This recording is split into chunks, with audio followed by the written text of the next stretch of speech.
Hey everybody, welcome to episode 16. You gotta give it more. You gotta give it a little more. You came in way too soft. Are you kidding me? Dude, you came in like at a 6, and I need you at a 10. Hey everybody, hold on, wait. Hey everybody, welcome to episode 69 of FND POD, and this is appropriate because this episode we're flipping things around. You know what I'm saying? We're flipping it, twisting it, backing it up, reversing it. Did you get what I did there? No, what'd you do? Episode 69, and it's appropriate because we're flipping things around. Oh, I get it. So yes, we could, yes. Okay, so anyway, on this episode, everyone, we are going to attempt to add some direction, some focus, a thing we love that makes sense for us. Films. Aaron? Yeah, what Vinny said. You look like you wanted to say something. Did I not? Did I do it weird? No, yeah. No, it was fine. Sometimes I feel like I go about a way of presenting information and you don't like it. I think that you over-explain. I think that you just use a lot of words to say not much. Okay, let me try again. Okay. All right, on this episode, we're talking about... Okay, hold on, let me do this. Wait. Stop. Shut up. All right, we're going to start implementing some more direction into the podcast. We're talking about films. Was that good? Is that okay? I don't. Was that too many words? No. It wasn't on you. I don't like how snarky. You got to cut this. I don't want to be. I'm not. No, Aaron. But this is good stuff though. Come on. It was in jest. I wasn't really trying to snark on your intro. Well, you did, and I redid it. Anyway, so yeah, this episode we're talking about 28 years later. Yeah, like Vin said, we want to dive headfirst into something we know a little bit about, and that's films. So we're going to feel out this format, but we thought what could be fun is using a new film every week. Well, it doesn't have to be a new film. Doesn't have to be like out in the theaters. This just so happens to be one that's out right now that you can go and see at the current release of this pod. And we'll discuss it. We'll have fun. We'll talk about it, talk shop, talk film, and we'll see where it leads. And spoilers, immediately. Spoilers. I'm not trying to say, and now is when the spoilers start. Well, I will. Now is when the spoilers start. Who knows when we'll ruin the end of the film when Spike is out camping and then the Jimmy Savile crew does, and the film ends in a very cartoony tone that some people. You're gonna just jump right there, right away. No, let's get there. But fair warning, you were warned. Okay, yeah. So this film, why don't you start? Yeah. Okay. I mean, so starting off, obviously, Danny Boyle, Alex Garland reteamed, and you might know that duo from 28 Days Later, a monumental zombie film, if I will, that released what was it, 2004, decades ago now. We're off to a bad start, man. We should know that right away. Know the release date of the film, of the first film that I would say, well, I was going to say, I won't say reinvented, but refreshed the zombie genre. Yeah, absolutely refreshed. But also, and it's worth noting that they didn't invent running zombies. No, I mean, running zombies were already a thing. I looked it up. But I think they did it in a way that felt new and refreshing, which we can get into. But I think that their angle, I think the overall general execution of 28 Days Later was something that people hadn't really seen before, and that's why it stood out so much. So anyways, they reteamed, which I kind of learned that neither of them had a hand in 28 Weeks Later. No, and it shows because it's not a remarkable film. Have you seen it recently? I actually did see it recently. I saw it before. Watched it right before I saw this 28 Years Later. Okay. I mean, other than the opening scene, it's not very strong. No, the opening scene is the only thing that is, I'll say, good. Yeah. Or at least like the other films. Yeah. So anyways, that duo reteamed for what I also learned was a trilogy now. So you've got 28 years later, and then coming next year, which they shot back to back together, I guess. 28 years later, the Boner Temple. The Boner Temple, and then a third, I believe, as of now, untitled film that Danny Boyle will come back and direct. Nia DaCosta, who did Candyman, is directing the sequel to this. And I believe they will only do the third if the first two make money. Probably. Like, no, we spent all our monies. We don't have enough for the third movie. What are we gonna do? They're just testing the waters. So, so reteaming with them. They also reteamed with their DP, Anthony Dodd Mantle, who did 28 Days Later. So they did some really cool camera stuff, some kind of fun techniques, brought in some iPhones. We can get into that later. Has Parkinson's, which is how you got some of those cool shots. Yeah, some of the shaky. Yeah. Yeah. I mean, I've had people in my family with Parkinson's, so I can make that joke. So do you want to jump into your overall thoughts? I'm curious. We haven't really talked about it. What did you think of the movie? I in the theater, my viewing experience with a lot of films is it takes a second. It takes a couple days for things to sink in. I go, oh yeah, you know what? I did like. You gotta let it saturate. I do. Yeah, I gotta let it marinate. Seep in. I gotta let it marinate, sit there. I gotta stew in the juice. There were things in the theater. I went, huh? I don't know about that. And then after the fact, the only thing though that didn't throw me was the ending of the film, which a lot of people were split on. At the end of the film, did you know at the time when you watched it that there was like a controversial ending? Because they're dressed like Jimmy Savile.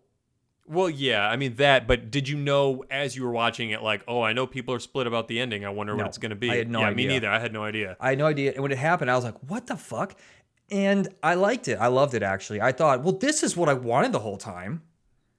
You wanted that vibe. I wanted a kooky future dystopia. I wanted to see the colorful, the weird way that, the weird way society evolved on the island.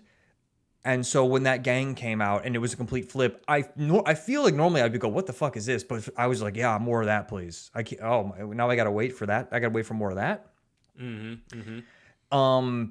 Because the whole film up until then is like, it's pretty grounded in the world that had been created, from the prior films. Yeah, there's no doubt that it takes a tonal shift the last like 3 minutes that kind of comes out of nowhere.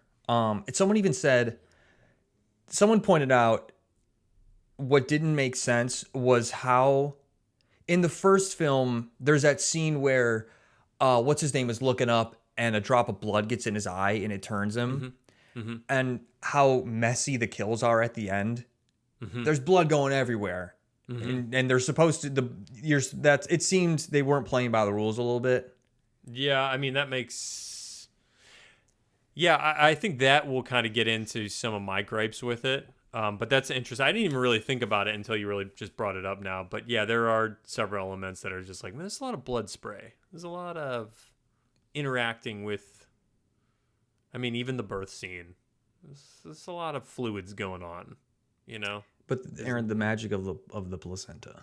Well, I mean, yeah, but that wasn't all placenta. I mean, that the infected was bleeding a lot. I mean, you could argue that there's stuff outside that is also. Anyways, what did you think? I felt the same way, that the film grew on me a lot. I enjoyed it outside of the theater. Like, as soon as I left, I was like, man, yeah, I thought that was pretty good. But then as I sat on it more and like learned more about it, I was like, yeah, I really enjoyed it. I think I liked it most just because it felt like original to me. It felt like they had something to say, had a lot of like themes that I hadn't seen touched on. But at the same time, in the theater, there was moments where I was like, what? Like, they were doing this? Or like they went there? Okay, well, what moments were those for you? Okay, so first off, I thought like the zombie types was like a little like, we're doing this, like there's they the big evolved. there's the you big got the fat. slow fat guy, and it's like feels right out of The Last of Us. Well, like it felt like they were literally trying to channel like a Yeah. video game offshoot already. I did listen to an interview, as I'm sure you did too, with Danny Boyle, and he does explain that it made sense that, I mean, what do viruses do? Viruses evolve. So the virus in the film also evolved in a way where then it ended up affecting people differently. Yeah. So is his So it's scientifically explanation based. is his explanation that like the slow fat guys, it's a different variant of like the virus or whatever? Probably, yeah. Okay. Do you take, And then do you take yeah, your well comment, that tracks. do you take your comment back? Well, hold on, I have to clarify more. Okay. That tracks with then the alpha. That the alpha is like another evolved form of. Yeah. And you could also say, things affect people differently anyway. Everybody is affected by something in a different way. Yeah, like if you got the rage virus infection and then like The Rock got infected by the rage virus, I mean, I would turn into an alpha. alpha, and I already Yeah, am like, I'm already hanging dong, so I wouldn't even need to pick up the slack for me. I'm already yeah. Can we talk about the donkey in the room? Yeah. Yeah. All right. So we got massive spoilers, massive penises in this film. Asked by Variety, I'm just gonna jump right into a quote. Asked by Variety about what, and this is what was the actor's name? Chai Lewis Perry. Which is, Chai is short for I didn't have anything ready. Chicago. Asked by Variety about whether the scale of the prosthetic is proportional to Lewis Perry's own appendage, the actor was rather coy about it. He said, well, I am 6'8". I'll say no more. Meaning, can I ask, who's gonna ask that? Why would they ask him that? Oh, come on. That's such an awkward question. You don't think so? Like when I read that quote, I was like, does somebody really ask him, hey, was the prosthetic dong the same as your dick size? Like, that's just so weird. it's certainly not something I would ask, but I'm happy somebody else asked it. That question rolls off the tongue better on another person than it does me. Yeah, no, I definitely didn't feel right coming out when I said it. And also, I didn't realize this, that he had to wear a prosthetic because there was a child on set, and it was just around. It was the law. It would have been illegal otherwise. Yeah. Okay, so that's one of those really funny legal things that really, when you think about it, doesn't make sense. Yeah. It's like it does not add up. Oh, it's the law. You can't be nude in front of a child, so we're gonna strap this massive realistic dick to you instead. Because not your real but penis. the child actor will not be traumatized because it's not your real penis. Yeah, the child's brain. It's a hyper realistic, huge penis. Yeah, it makes no sense. But this is the world we live in, so It's like some kind of weird backwards loophole. yeah. I'm trying to make sense of it more. I'm trying to see how creeps at malls that used to like flash people with trench coats, could they technically do that? Could they have strap on a prosthetic appendage attached that looks lifelike, and they're like, no, officer, this isn't me, dude. Wasn't my real penis. Was not, show me the penis, it's not mine. Someone I could try that out in the field, see how it goes. Oh, that's good. Bail me glad out. You're willing. Yeah, if you're willing. Okay, so yeah, big old wiener. I mean, when you were watching the film, did it feel like, I guess tonally, did it fit? Yeah, Was Danny think Boyle once I chuckling got- to himself, or was he going, this is serious filmmaking? Well, I think that dicks are so rarely portrayed in film. Like, in general, I think you so rarely see... I mean, out of all nudity, I think that probably the restrictions are the strongest on dicks, right? I think I think you cannot have an R-rated film if you show, like, an erect penis, right? you can't show... Are you saying you can't show an erect penis? What has ever been an erect penis in a film that's not like an NC-17 or just like straight up porn? That's what I'm saying. What about Antichrist? Antichrist, I think because I also thought of Nymphomaniac, but I don't think those. I think They're those are prosthetic. unrated. But are they also prosthetic wieners, or are they real? I don't know. I heard some stories about Shia LaBeouf wanting to Do it for like real? the reason he wanted to work on Lars von Trier's film is he was like, do it for real. I want to fuck. I don't know. That could be Oh, I want to not fuck true, on but- film. But if it is, then yeah, I don't know. I'll have to check that later. But That's just pushing boundaries, you know? yeah, I think that there's probably like some weird taboo about not you just don't often see it. So anytime it's showing up, let alone with like a huge zombie dude running full sprint naked at you, that's just gonna be jarring. I can't wait for the 4D release. Yeah. Go see it at the Cinemark The XD, right? seats, I have a built-in pneumatic appendage. Oh, do you think that? Okay, so do you think that the alpha impregnates the other zombies, right?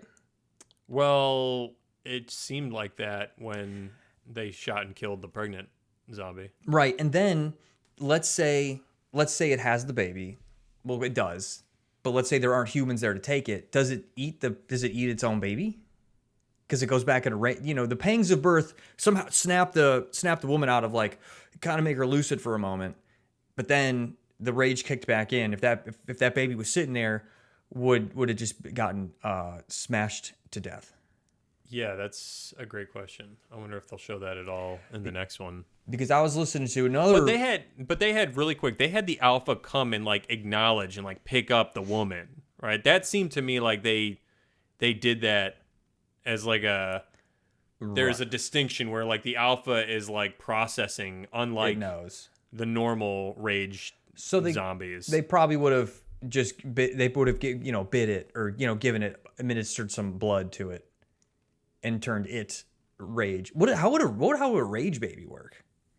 Thrashing its little limbs around, That'd be hard to feed, hard to change those diapers, guys. I mean, yeah, I'm sure it's hard enough. Yeah. Imagine that then thing spitting blood everywhere and thrashing around. I don't think this was thought through. Okay, so that was one of my the zombie types, if we can go back, was one of my first holdups. And then the more I thought about it, the more I was like, you know what, I don't need to overanalyze. Like, I get it. But I think it's just because coming off of the heels of like so many movies since the original that was like so innovative, for it to feel like 28 years later was like now borrowing instead of like renewing, refreshing, what have you. It felt like, oh, they're just kind of just taking, especially because I was like literally waiting for like the slow fat ones to explode when you shoot them, like Last of Us. So that took me a second, but I could get over it. And then there were like little things that I don't know if you do this in movies, but I'm constantly feeling like, okay, that's improbable. That doesn't like, for instance, there's a scene where by the way, we haven't talked about the cast at all, but Jodie Comer plays Isla, and then Aaron Taylor Johnson is Jamie. Ray Fiennes, we're bringing back Ray Fiennes. Rafe Fiennes. Rafe. Dr. Kelson, Alfie Williams, who I believe this was like one of his debut films. Awesome. As Spike, the child. Got a bright future ahead of him, that guy. That kid. I thought everybody turned in really strong performances, but believability, like things like when they're at the church, Spike is there with his mother and he falls asleep on like watch duty while she's sleeping. And then you come to find out that his mom saved him at night by bashing the zombie's head into the wall. Mm-hmm. And like, he's just sleeping, like nothing's happening. I was like, what? I felt like it felt so unrealistic to me. It just totally pulled me out of it. I was confused because I thought that it said that the mom had some sort of nascent abilities. What? I thought the way it read to me was because she seemed not to remember doing it. I thought that was an act. You thought that when they cut back to her, like, and him like going out of the church and she kind of like looks down, she just didn't remember doing it. It was some kind of like memory loss. I thought that she just had a weird motherly instinct kick in, and her cancer-fogged brain didn't remember doing it, but she probably would have. That's fine, but that's not my holdup. My holdup is that, like, in this world where I feel like you have to be on watch and on guard 24/7, this kid falls asleep. Well, Aaron, he's not. His character's developing. He's not there yet. Well, I'm not saying that you have to be, but like anybody getting their head slamming a head into a marble statue or whatever the heck she did, like over and over again, they show it, and it's like, and it's not like they were trying to be, it's not like they went light on the sound design. Yeah. It was like, oh, he was tired, and he's just like, he was exhausted. Catching some Z's. You know, he's been going through physical and emotional turmoil. He had to watch his father eat a woman out that wasn't his mom. He had to run away. He drank. He's exhausted. Yeah. That was one of them for me. What, the cunnilingus scene? No. That perfectly made sense. It did. The scene where the baby birthing scene honestly also threw me a little bit. Mm-hmm. There was like this weird moment where, okay, there was a few things. First, where the mother and Spike seem to be like relatively close, and they're with like the military dude who's name I'm forgetting. They're relatively close proximity to each other, and then she kind of wanders into this train car, and it seems like forever before they catch up with her. I was just like, okay. But then while that's happening, she comes upon the pregnant infected, and then like has this like tender moment, which this is gonna sound like I don't know. I was like, never really. You've never given birth. I know. The bond. That's the bond women experience that we will never know. I was thrown by it too, but then part of it was like, oh yeah, this miracle of life. It was enough. You know, there was this moment, like I was saying earlier, that the pangs of childbirth were so great that it snaps the person out of the hold that the virus has over their nervous system or whatever. It tracks. Like, I'm not gonna say like, no, that can't happen because this is we're living in a fictional world. Mm-hmm. But also, if I'm like going by what the standards that they've set out for this rage virus and how they act, they're literally bursting through broken glass windows, and just like the way I take it is like when you're infected with this, there's nothing that's going to stop you. You are running through bullets, you are stepping on broken glass, you're doing whatever it takes to just get to a victim. Mm-hmm. So like, look, but I've never been pregnant. The virus has evolved. It's different now. You're right. I don't know. It just struck me as, like, I don't know, not believable. There was another thing that Mr. Boyle hasn't been knighted yet, right? He's not Sir Boyle? I don't think so. Okay. There was something Mr. Boyle was saying that in regards to the virus evolving, that they don't starve to death as fast. Right. Oh, because at the end of 28 days later, they kind of like show some of them like starving, mm-hmm. Right? Yeah. Right. And even in 28 weeks later, the whole thing was they had all starved to death. They were all dead. But there was one woman who had survived an attack, and so she was immune but had the virus, and then her stupid husband broke in and kissed her, and then oh, okay. It's been a long time since I've seen that seems brutal. She's strapped to a table. And he comes in, he's like, oh my God, I missed you. And meanwhile, he left her to die. So he's dealing with a whole lot. And then he kisses her, and then he turns, and she's strapped to the table, and then he just beats her to death. Oh, gosh. And he actually puts his thumbs in her eyes and gouges her eyes out. I haven't even seen it. Maybe I never watched the whole thing. I don't know. I just remember not liking... Awful way to go. Yeah, that's... Yikes. Yikes, indeed. So those things aside, though... I thought it was strong. I thought it touched on a lot of like really interesting themes, and had some really fun camera work, which we can get into, because they did some really fun fun stuff. Yeah, what did you think? Oh, go ahead. I was just gonna dive into themes. Go ahead. What were you gonna say? Well, I was gonna say, you want to talk tech? You want to talk about the technology they use? Yeah. Let's talk tech, and then we'll get into the themes. So they first made headlines because it was like Danny Boyle shoots new film on iPhone 6S to even. Oh, really? Shot it on all a 6S. The way down? Yeah, with the lowest memory. No. God, why did I even buy He that? shot on a 32 gig No, they didn't. 6S. Shot on a Razr flip phone. Maybe the original. Wait, which iPhone did they shoot it on? With the latest one? I think it was the 15, but I can't be sure. But we had already talked about this on a previous episode, but they did some really cool stuff where they had like this apparatus where you could hook like 20 iPhones to each other, to this whole board, and then I took actually this quote. It was from an IGN article. It says, Boyle equates the 20 camera rig to basically a poor man's bullet time. It allows flexibility for the filmmakers in terms of light and ease of use on location shoots, and it can be attached to cranes or a camera dolly or built into a location even. Boyle also went on to say in a different article that we can't just have one phone. That would look lame. We have to have at least 20 on We a have to have rig, at least or 20. like, what, this just looks weird. It's just people are going to just think this is lame. We can't have a guy standing there just kind of with his ass out, just holding an iPhone with two hands. Touching the screen. Yeah. Recording.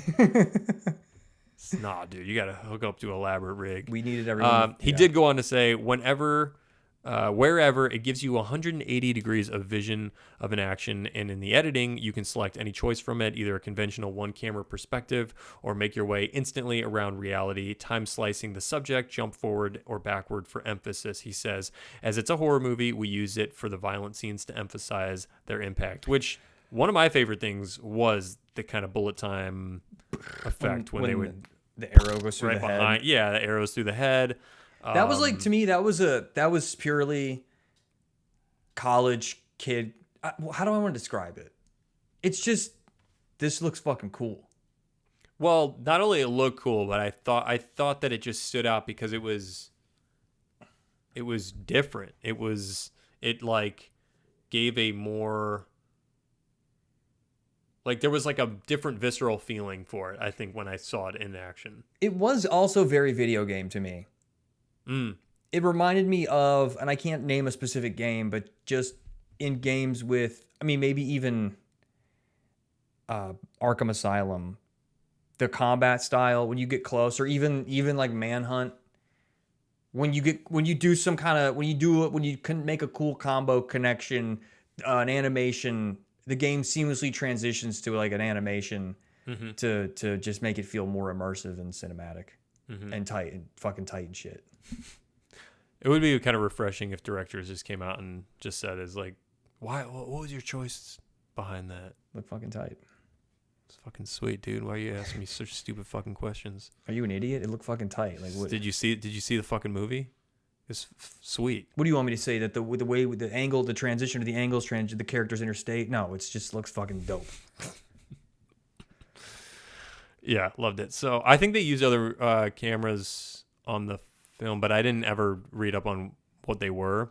But somebody posted pictures. It was on Reddit, and they were like, "How did Danny Boyle achieve some of these shots if this was on an iPhone?" And then somebody posted a picture of the rig, and it was a huge, elaborate, like $100,000 setup. Was that oh my god, sorry. This conversation's so boring. I'm just kidding. I'm just kidding.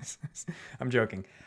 Was it the whole film was shot that way, or was that just for certain scenes, or was every? I don't know. Because I wonder what that editing timeline would look like. Can you imagine editing a full-length feature with 20 video tracks? That'd be insane. I don't think. Yeah, I know. I think that was specialty case. Like, I don't think they did that throughout. I don't think there'd be honestly reason or just the ability to comb through that much. But for what they did do it for, I think it had the intended effect for probably a lot more of the action. Yeah. Speaking of editing, I wanted to talk about the choices. Danny Boyle doing the Danny Boyle thing of, like cutting in, like, and here's, we're montaging, and here's shots of them at night for, just to make it creepy. That was one of my favorite things. The infrared camera shots, interstitially cut, was so freaking weird and creepy. It was weird, but part of me wished that the whole film was lesser quality. It seemed like those choices didn't fit because of how good the footage looked. The quality of the footage was higher than what seemed like a choice, an editing choice that would have been made after the fact because you didn't get enough stuff, or because you missed something and you're like, well, we need to make a creative choice now just to fill in the gaps because we didn't get enough. You know what I'm saying? Yeah, a little bit. But I think also, are you just comparing it to 28 Days Later? Probably. Like, just because, yeah, I mean, that was... And when I look back on that, I would have to rewatch it. But I remember even seeing that in the theater. And I don't know what about that worked so well. But maybe it was like, it made it feel more real in the sense that like Blair Witch hooked people. Mm-hmm. You know, the original Blair Witch, where it felt like, oh man, this is just some people out with a camera out in the middle of nowhere. Like, this is just taken right out of the VHS camera, you know. And like in the same way, 28 Days Later felt like you're removing the idea from people's minds that it was like a huge, you know, Hollywood production. But I knew that it was, so it felt for some reason that those more montagey, jarring, how do I want to describe it? Those editing choices, it felt shoehorned in there. But are you talking about like when they showed like what was it, King Arthur or Henry Henry V, the Shakespeare? Yeah, the flashback or the cutaways for that. Yes. Some of that felt, I don't know, like I appreciated that he did it. I like that he did it, but watching it, I just felt like this doesn't. There's like a disconnect here.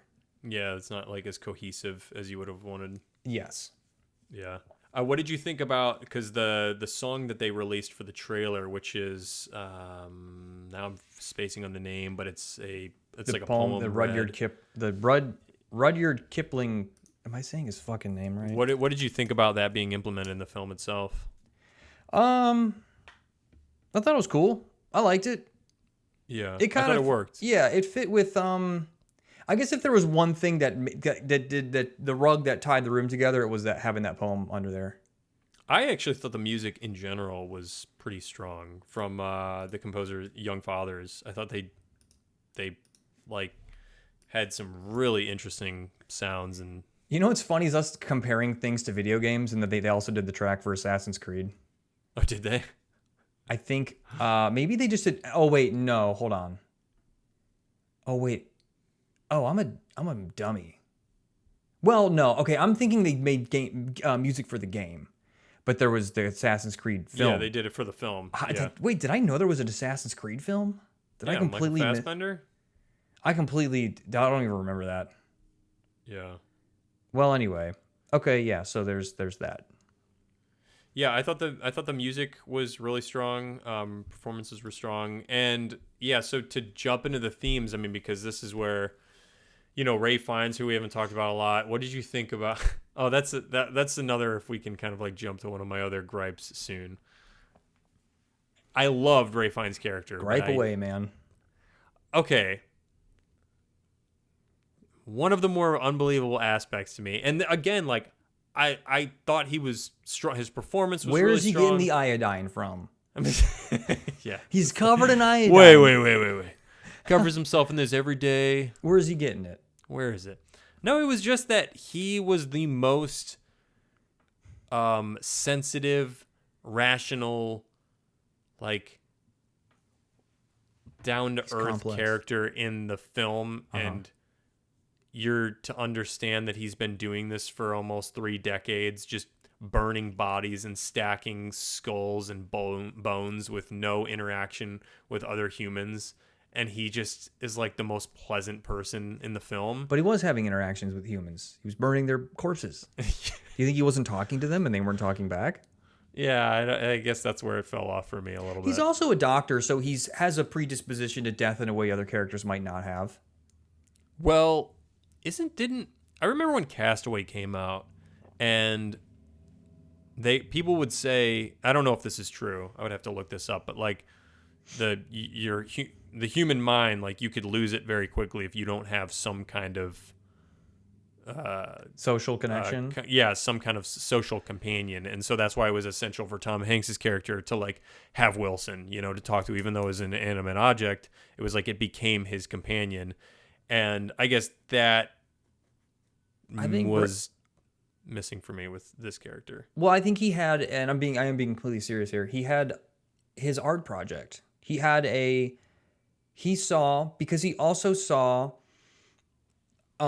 in the scene when Jamie and Spike come across the body that's hung upside down, and his father's explaining they go crazy, they lose their mind, they have no souls, they're not human anymore. And the doctor, he has the complete opposite view. He said, no, these are people. Like, look, when I strip their skin, when I burn them, they're the same structure underneath. Yeah. And so I think that was a grounding realization for him, and just continuing to build that monument was a constant reminder of that thing, and that thing was enough to keep him from going absolutely batshit insane. Yeah. I mean, the example makes sense. It really does. For me, he was just so, like, it was, they didn't work any quirkiness into him, really. The Bone Temple wasn't quirky? No, I mean to his character itself. Like, he just seemed so, like, at ease with everything. It was like almost like he was a monk, He was just so like, I'm just the chillest dude who just burns bodies all day. Sure, like, and I've never talked to another human for 3 decades. I was like, really? They couldn't add anything to just make him a little weirder? What did you want to, like, have, like, a tick or something? Like, or like Tourette's? I don't know, like a little social awkwardness or something. Like, yeah. I don't know. He was just so, like, yeah, no, pleasant. that makes sense, but that didn't strike me as strange. Yeah. But touching on that, the theme of death, I thought was really interesting. Was there anything? Okay, the moment when we realize that Isla has cancer and the doctor's going to euthanize her, but they also they shoot Spike with the morphine dart to calm him down. And then it seemed like, oh, I'm about to sneeze. Infected with what? Rage. Did it seem and I guess maybe he was just still on morphine, but he goes from, if I went from, I'm obsessed with saving my mother's life, and now I have to accept she's gonna die, and then like a few hours later I'm placing her skull at the top of that took me out of it a little bit. Mm-hmm. I'm glad you're bringing in your gripes. Yeah, no, I had some. So we can have a little gripe sesh together. Sorry, I had to change my that I was kind of laughing at that part, and it felt very comic booky to me, which was cool. But yeah, I was like, that this kid, he's okay, but I'll play the other angle. This kid has grown up in a world that is totally different than ours. He is far more accustomed with death and with killing other humans than we would ever be. Just barely, though. He was just getting into it. Yeah, just getting into it. But he was, I mean, even throughout his young life, he was probably accustomed to the idea of it. Like, hey, this is why, they don't really go into, like, how early they teach them, like, this is why we don't ever leave our home alone, Like, this is the dangers, I would assume, when they're pretty young. Yeah. But, the idea is that they're definitely raised with a totally different mindset, and so I wonder if that played into it at all. His acceptance of an iodine covered man placing his mother's skull on a pedestal in front of him. Go, you put it up there if you want. Yeah, I mean, it's just, I hear what you're saying, but that was one moment where I'm like, really? He's not. It would be funny if he put it up there and he's just like, no, not there. I'm saving that. That's my spot when I die. Carry my own skull up there. I will have Samson, as he called the alpha, rip my entire vertebrae out. Because my mind will be attached to my spinal column. And I will go at the top. It's Samson's specialty.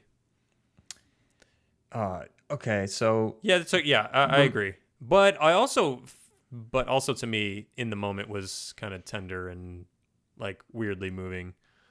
Even though, I also was like, this is just weird. But I thought it was strange how he didn't, because he had morphine darts. They had the alpha incapacitated that he couldn't. Why wouldn't he just lop its head off? well, because that's not Dr. Kelson's. Like, he's like, like I said, I think he's like more like a monk. Right. You know, like he's not, which I kind of appreciated about his character, because he's not like the executioner in the sense, you know. It seems that he only deals in people who have passed already, all those bodies around him, which is interesting because when Aaron Taylor Johnson's character sees him, it's like, oh, dude, this is a madman. Look at all these people he's killed or assembled or for whatever weird, freakish reason. Right. And then you come to realize, like, no, these are people he's just giving a proper burial to. And I kind of like that, how you saw, like, the point of view from two different places.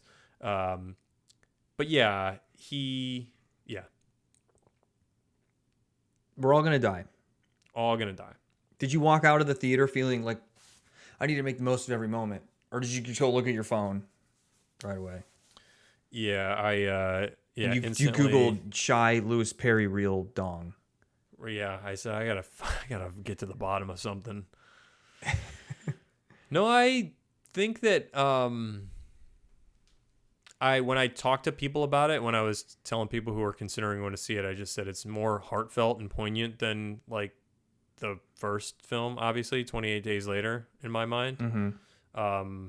Which I appreciated. I think and I also didn't expect a coming of age story. That was also unexpected for them to kind of go that route. But I thought it worked well because on this, on the themes, there was also, we have to remind ourselves, because I went into it not thinking, this is like a British film. And so, Brexit. I see you wrote that down. It's crazy I didn't even think about that. Yeah, like when you compare things, insane. In the like world events to, art coming out, and you got to draw similarities, and, this being a British film, and, this island I learned is a real place connected by a causeway. And, there's something very interesting about this isolationist. Their tourism is about to be off the charts. Imagine like, oh, walk the causeway, and then they would even pay an actor to chase you. And you could relive the experience of that scene. Look at me. Look at being the infected. No, you need to put a big penis on. Yeah, they will. Yeah, the actor will come with a prosthetic dong. So they could sell on the island. They could sell. Yeah, they could sell those. Yeah, like how they sell like Rastafarian beanies with the dreads sewed in. Yeah, or Mickey Mouse hats with the ears. Yeah, just come get your come hang dong for 28 years later. Did you, by the way, on the topic of that night scene when they're getting chased, did you think that was? I can't put my finger on. I need to see it again. What was weird about that? But they did something. It was either heavy CG, where they like made the night sky look super vibrant and all the galaxies were out. Did you notice that? I did not. Yeah, it was. The stars were very vibrant. Do you think it was a day for night?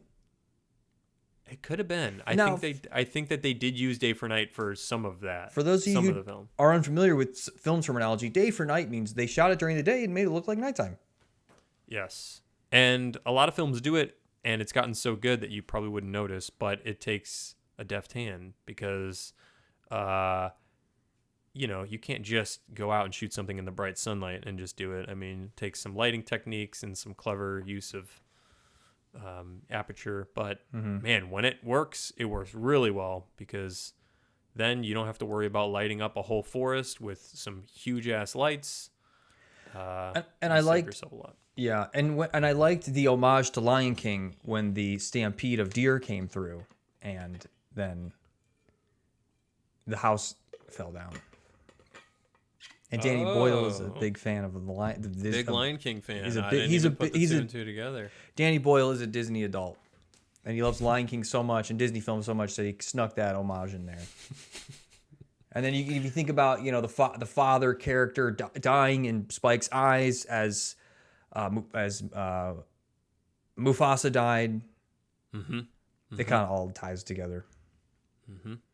Did you like how? Now I'm just thinking of like one-off things that I liked. The big fat slow zombies that liked eating worms and like was like eating shoelaces because it thought it looked like worms. Do you remember that part? Yeah. I like that part.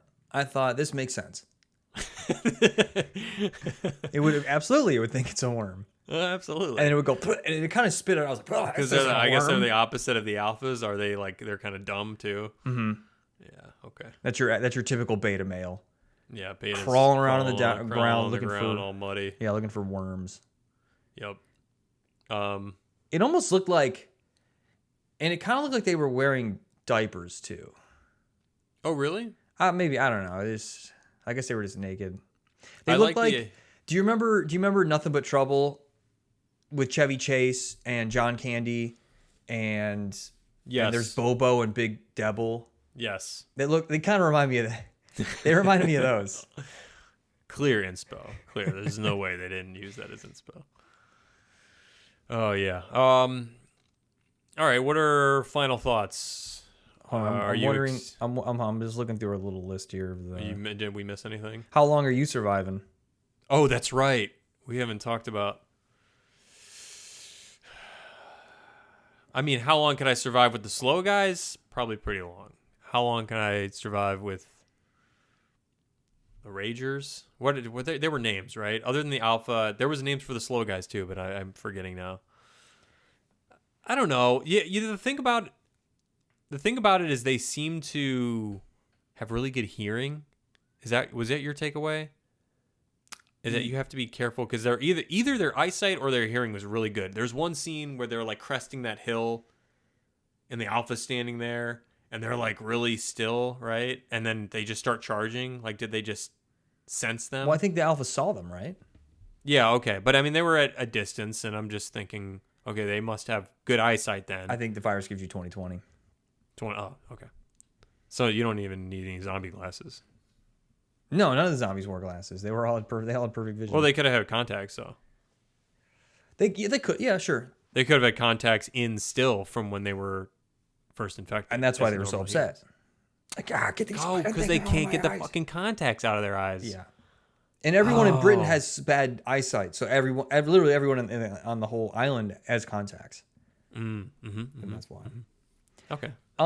Yeah. What else? I don't know. Let me rack my brain. Well, quick. could you survive? You didn't answer. Yeah, dude. I see. I knew this is why I didn't want to go into this topic because I knew you'd be like, oh, yeah. Well, of course I would. Let me look at me. I'm stealthy. I'm cunning. I'm accurate. I am resourceful. You're accurate. You think you could hit them with a bow and arrow? Yeah. You think you could fire off several arrows quickly in rapid succession? Oh yeah, you're gonna do the Legolas move. Yeah. How do you think of my undead run? Do you think they had people audition the run by just doing their best infected walk? Yeah, that would have been a funny. I would love to see some audition tapes from that. They just walk into a long hallway. I was like, look, I'm sorry, but this might seem weird, but we don't need any lines from you. We just need to see you run really weird. They held the auditions on a football soccer field, and they said, just run around like you're infected. Just run around. We'll see. What do you think I'm curious what you think,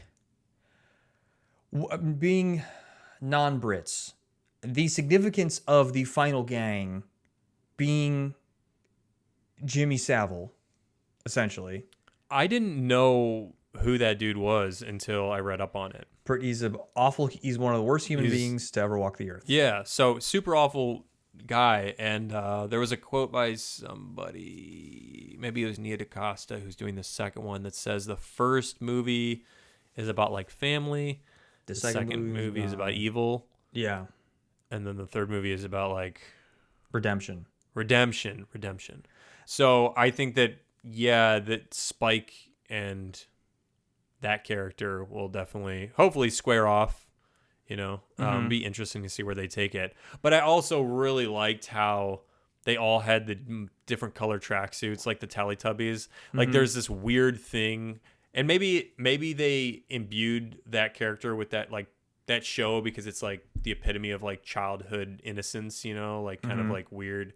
And so for that to be like the last thing of innocence that he remembers before his whole world was ripped apart and he watched everybody torn to shreds is like, but then like that's what he kind of emulates with like his whole crew is just so twisted and weird. I loved it. As soon as I saw it, I was like, oh man, that's so weird. And they make him seem not, in the simplest way, not evil. Hey, oh no, I'm sure he's gonna be a twisted sociopath. Yeah, I'm very curious how they're gonna do that. Yeah. He's like, come join us. Hey. He's like, we're your friend, which is kind of how Jimmy Savile was. He's like, I'm your buddy, but really I'm not. I'm gonna do something awful to you. Yeah, the montage at the end there was so, like we talked about in the beginning, it was the tonal shift where he like almost was there like a punk song playing? It was like I don't remember, but it was something high intensity punk song or something, as they were kind of like cartoonishly flipping around, stabbing them, and it was like, huh, okay. What I'm curious about is, and I guess if they're supposed to be, if the characters know they're Jimmy Savile, or if it's like a meta layered, or the audience is supposed to know they're Jimmy Savile, but Jimmy Savile, because I don't know when the infection happened versus the actual like timeline of the world. If you know what I'm saying? Yes. Yeah. Are you saying that this is like they're treating it? Because I kind of thought it was just a weird nod to how evil this person was, and not that they were actually having it be like him. we're Jimmy Savile. But I think his character's name is Jimmy, right? It is Jimmy, but that still could just be like a very ham-fisted metaphor, ham-fisted way, which is almost not a metaphor at that point. But yeah, if the characters, because as a child, he wouldn't have been aware of. Well, I don't know the timeline of that whole thing. Yeah, I'm not sure either, but it'll be interesting to see. I think the next one is due out next year. I can't wait. It'll be a good one. I'm excited to see it. All right, y'all. It was an absolute pleasure to discuss the movie, dude. Aaron, I had fun talking about this with you. Yeah, me too. Hey, let us know what you guys think of discussing films. If there's any specifics that you want us to tackle. Again, we're just trying this out. We thought it was fun. We both saw the flick, and I was like, hey, we like talking about movies, so maybe we should talk movies. Something else we're thinking of doing is and we don't have to stick to this, but we're thinking that we will do, if you have 3 or 4 films that follow like a genre of sorts, so we can cover a block of things. Like there's a director, there's a very niche genre, there's a decade, there's a whatever, and then we'll probably also cover a new one as well. And as we get into it, maybe we can like alert people to what we're watching. You guys can join our Discord, join the Discord, watch the film, and then that next episode we'll discuss, and we'll like take your comments too. So, but we do not know what next week's is going to be, so we got to figure that out. Join the Discord, and we'll have it in there. I was thinking about, what's funny is us doing this format to try to like expand a little bit, is we're talking about things that people need to. There's a prerequisite. Yes. That I know that's the it's thing that kind of funny, but it's out in the open. People can go and check it out. You can go pay. It's not always going to be new films. Like I did. Wait, did you pay $25? Dude, it was they only were showing it in the Prime theater at AMC, so it was the nice, comfy seats. But after the $2 processing fee, whatever, I spent $25 to see the film. $25. You know how much it was? For me, would you go on $6 because you wanted your little Monday movie night? That's a crazy difference, though. I know. You spent $19 more, but I got to see it in LA. But I could see 3 more movies. I could see 4 movies for how much Aaron, it cost. I got you, to sit in basically. traffic before I went to see the film, okay? And that's the magic. You got me there.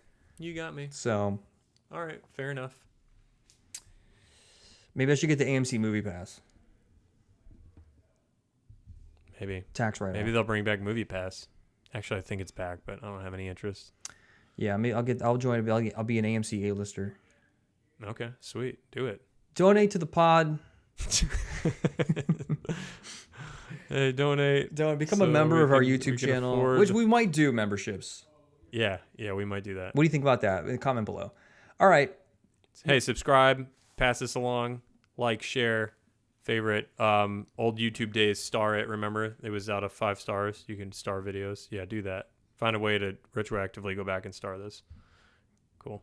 And we'll see you in the next one. Thanks for joining. This has been episode 69 of FND POD. Have a good time. Bye, guys. Bye. Swing you later.